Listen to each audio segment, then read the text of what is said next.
Dureza. La dureza es la resistencia que opone la superficie de un material a ser rayado con un objeto punzante más duro que él. Esta resistencia depende de la dirección por la que transcurra la raya, ya que es una propiedad muy relacionada con la estructura. Realmente es complicado medir exactamente la dureza de un mineral.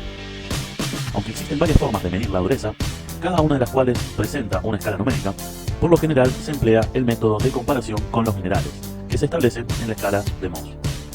1824 fue cuando diseñaron esta escala, que varía del 1 al 10, y que cada uno de esos números corresponde a un tipo de mineral que va desde el más blando, 1, hasta el más duro, el diamante, ¿no? Sería el 10. O sea, el talco es el 1, el diamante es el 10. Para realizar la medida de la dureza se utiliza un dispositivo denominado esclerómetro. Bueno, acá hay un esquema del esclerómetro y acá hay un equipo. Y básicamente yo tengo una punta dura, ¿bien? Puede ser diamante, por ejemplo. El esclerómetro lo que hace básicamente es girar y trazar gira un plato y se traza un círculo, se va rayando en forma de círculo el mineral a medir, para justamente poder tomar la resistencia a la que se va a oponer, ese rayado, en las distintas direcciones del plano. Generalmente los minerales presentan un intervalo de dureza que incluye todas las posibilidades en cuanto a la orientación de la raya. La dureza es una propiedad importante cuando se trata de piedras preciosas, las gemas, puesto que una de las características que han de poseer las gemas es la de mostrar una dureza mayor o igual que 7 en la escala de Mohs.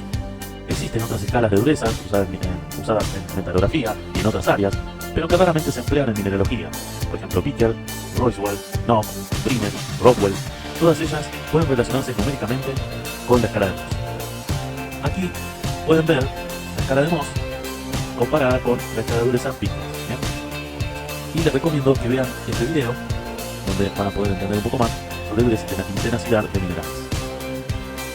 Densidad. Es una propiedad de la materia que está muy relacionada con el tipo y disposición de los átomos en el retículo cristalino. La densidad expresa la relación entre la masa de una sustancia y el volumen que ocupa. Suele medirse en gramos por centímetros cúbicos, pero lo normal es expresar la densidad relativa a la del agua a 4 grados centígrados, que es aproximadamente 1 gramo por centímetro cúbico, y el valor será adimensional, sin unidades. Debido a que los minerales suelen contener impurezas y a que la fórmula química teórica puede variar dentro de ciertos límites, generalmente se considera que puede existir un entorno alrededor del valor teórico o del calculado a partir de la sustancia pura que forma el mineral.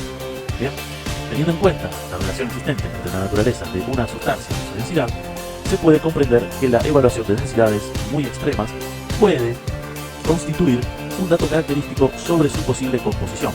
Por ejemplo, los minerales que contienen plomo o que contienen wolframio son bastante densos. Pero esto no debe considerarse más que una indicación, sin llegar a ser algo determinante para su posible identificación. Para la medida de la densidad se emplean varios métodos, tales como lanzas especiales, pignómetros o líquidos densos, como lo son el bromoformo, diodometano, etc. Fusibilidad. Las temperaturas de fusión de las sustancias constituyen, en algunos casos, una propiedad muy útil para su identificación. En el caso de minerales, dado que los puntos de fusión suelen ser muy altos y de difícil acceso, la determinación de los mismos no suele ser un sistema seguro de diagnóstico. Sin embargo, sí es posible una determinación aproximada de las temperaturas de fusión, PF, mediante comparación con una serie de minerales cuyos puntos de fusión son conocidos. ¿Bien? En ello se basa la escala de von Cohen, donde tenemos distintos números que van del 1 hacia el 7, y cada uno de estos números corresponde a un tipo de mineral, y a su vez ese mineral tiene asociada una temperatura de fusión. Luminiscencia. Se define la luminiscencia como aquella emisión de luz producida cuando se somete a una sustancia a acciones mecánicas, térmicas, químicas o a radiaciones excitatrices. Basándose en las causas que producen la luminiscencia, se emplean los siguientes términos. Triboluminiscencia. Se produce una emisión de luz cuando se fragmenta o tritura una porción de sustancia.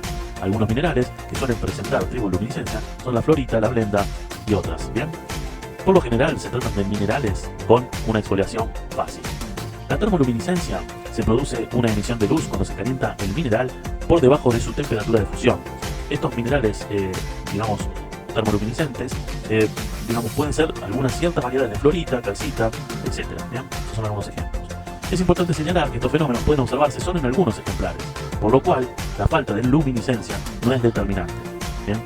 Cuando incide sobre las sustancias una radiación y emiten luz, se tienen dos casos. Por un lado está la fluorescencia, que se produce una luminiscencia cuando al incidir una radiación ultravioleta UV o rayos X o rayos catódicos sobre una sustancia, esta emite luz, cesando la emisión cuando deja de incidir la radiación. La fosforescencia, en cambio, es cuando al dejar de incidir la radiación, continúa la emisión de la luz por esta sustancia durante un cierto tiempo. En estos casos es necesario señalar que siempre la longitud de onda de la radiación emitida por la sustancia será mayor que la longitud de onda de la radiación incidente. Propiedades magnéticas. Magnetismo. Ante un campo magnético, las sustancias pueden presentar los siguientes comportamientos. Por un lado tenemos las sustancias magnéticas, las cuales son atraídas o repelidas. ¿Bien? Por ejemplo, tenemos dentro de estas las ferromagnéticas y paramagnéticas, que son atraídas por los campos magnéticos. Y tenemos las diamagnéticas, que son repelidas por el campo magnético.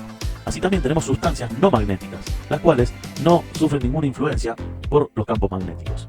Las sustancias que presentan poca permeabilidad magnética han de ser introducidas en campos magnéticos de gran intensidad para que su comportamiento sea observable. En 1948, Taggart estableció una clasificación de los minerales basándose en su permeabilidad magnética relativa a la del hierro, la cual se considera como la sustancia más magnética, como se muestra en la siguiente tabla. Entonces aquí tenemos el tipo de magnetismo, ferromagnético, paramagnético y diamagnético, y su comparación con la permeabilidad del hierro, que es tomada como 100. ¿Bien? Entonces aquí tenemos distintos tipos de minerales y distintas permeabilidades magnéticas. Propiedades eléctricas. Las propiedades eléctricas, y en concreto la conductividad eléctrica, están relacionadas con los enlaces químicos presentes en las sustancias. La presencia de enlaces del tipo metálico proporciona una gran conductividad, la cual es característica de ciertos metales y aleaciones. Pero la mayor parte de las sustancias minerales se encuentran formadas por enlaces iónicos y covalentes, siendo más escasas las sustancias de naturaleza metálica.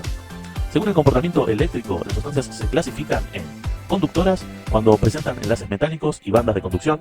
Suelen ser conductores los elementos metálicos y algunos sulfuros, arseniuros y óxidos.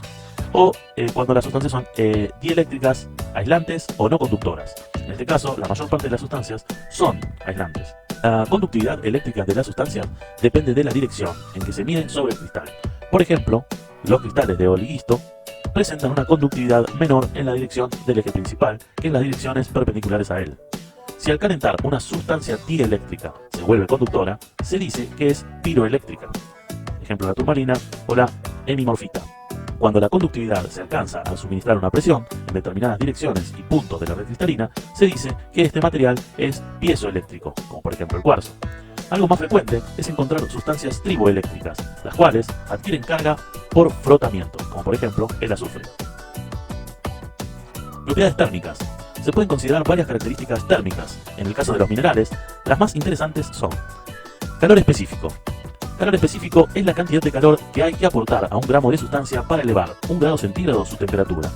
La medida del calor específico de un material puede ser un método de identificación no destructivo, un ensayo ENDE.